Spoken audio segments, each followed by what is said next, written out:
할렐루야, 토리입니다. 오늘은 2024년 9월 16일 월요일 새벽입니다. 오늘은 추석 연휴 또 첫날 본격적인 추석 연휴입니다. 오늘부터 수요일까지 연휴가 계속되는데요. 이 연휴 기간에도 말씀과 함께 또 승리하신 여러분이 되었으면 좋겠습니다. 어제는 주일 말씀 근본자 하나님의 뜻을 알고 말하여라, 조건 대가 죄와 벌이라는 말씀을 해 주셨습니다. 말씀 속에서 가장 많이 기억에 남는 것은 뜻이라는 한 글자 단어였던 것 같습니다. 지난주 퀴즈가 있었죠. 하나님이 제일 잘 들어주시는 기도가 뜻기도라고 말씀하셨는데, 하나님은 뜻을 위해 역사를 했고 뜻을 이루기 위해서 하나님의 사명자를 통해서 역사를 늘 해오셨습니다. 하나님은 이번 주에 말씀하시기를 내가 너의 고통과 어려움을 돕지 않고 어찌 나는 너의 편이라 하겠느냐.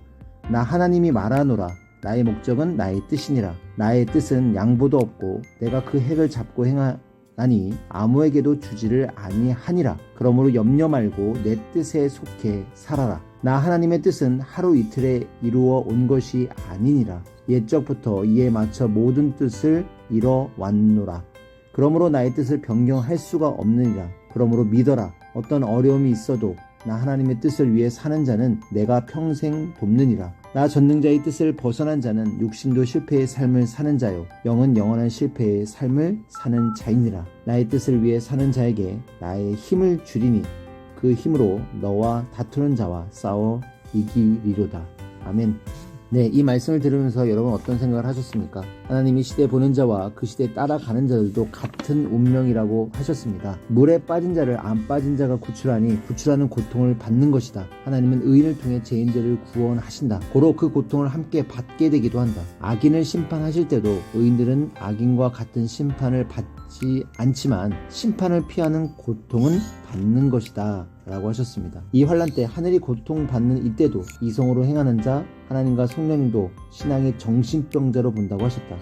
행한 대로 갚으시고 이제는 채찍질한다. 근신하고 경건하라. 죽음의 잠을 자지 말라고 하셨습니다. 예수님 때 예수님 십자가의 고통을 당하니 율법주의자들은 죄값이다 라고 했습니다. 예수님이 의인으로서 너희 죄인들의 죄값을 대신한 것이다. 너희는 의인을 잡아 죽인 살인자다 하였다. 어느 시대든지 죄인들이 많으니 죄인이 의인들을 해하고 자기가 의인이라고 하며 의인은 죄인이라고 한다. 이 시대도 그러하다.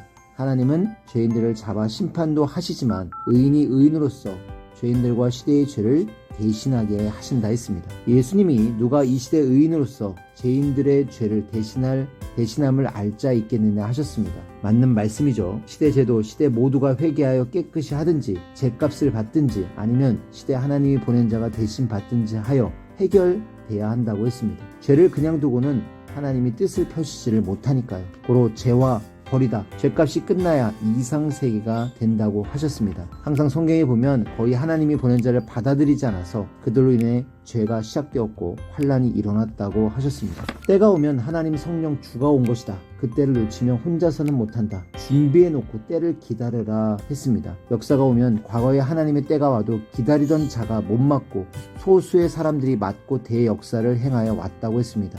마치 먼 길을 갈 때 해당 자만 새벽에 조용히 출발하여 새벽길을 가는 것과 같다 하셨죠. 이 시대도 그렇게 새 역사를 맞은 자들이 왔고 하나님이 나로 행하심을 보았는데 미리 준비해놓고 큰 축복이 올 때 준비된 것을 쓰게 하면서 하나님의 때를 맞아 행케 하셨다 했습니다. 준비는 조건이다.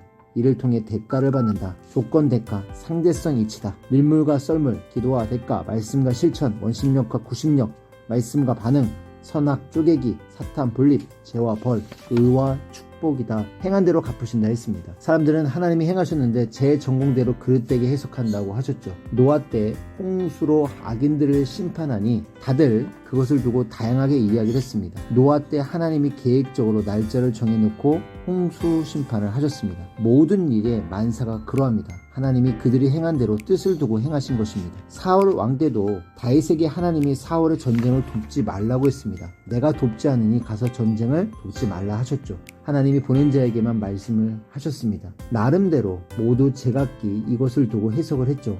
그 시대 사람들은 말하길 이 전쟁은 상대 나라가 강하니 무력으로 쳐들어왔다 하며 어리석은 해석을 했습니다. 하나님은 지구 창조자이시고 사람의 창조자이시고 모두를 직접 통치하십니다. 고로 하나님이 천사에게 모든 것을 다스려 말씀을 하셨죠. 소돔과 고모라의 심판 때도 이 성들을 하늘에서 유황불비를 내려 모두 멸하리라.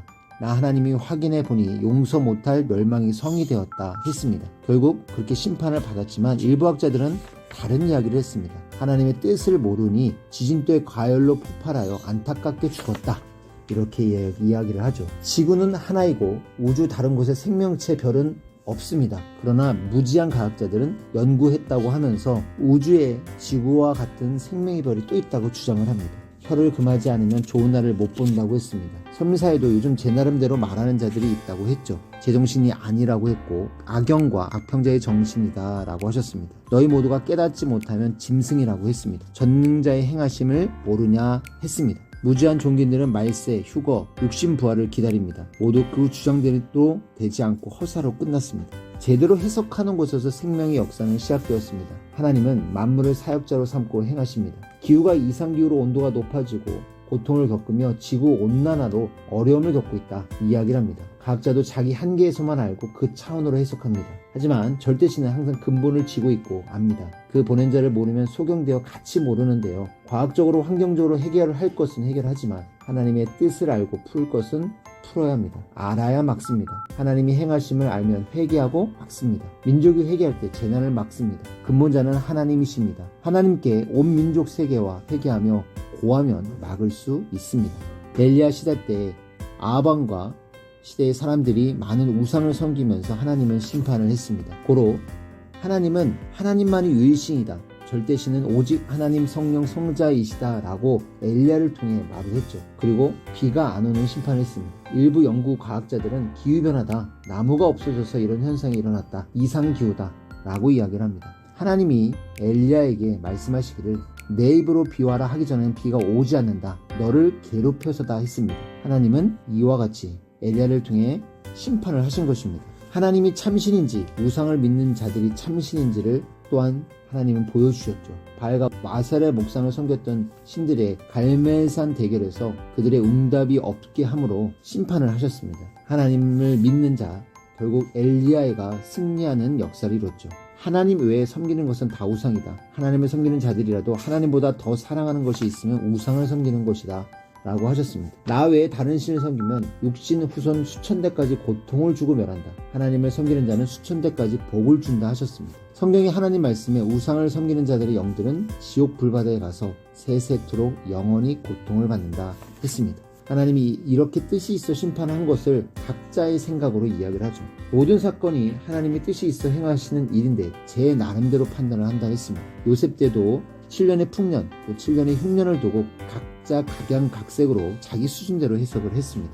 그러나 하나님이 육적으로 심판하고 또 영적으로 심판한 상황이었죠. 그리고 요셉을 중심으로 하나님이 축복해 주신 사건이었습니다. 하나님은 선악간의 행위대로 판단하고 행하십니다. 각종 재해와 사건들을 보며 자연의 일이라고만 판단하는데 때되니 장마가 생명들을 앗아갔다 하고 산불이 나면 자연재해라고 합니다.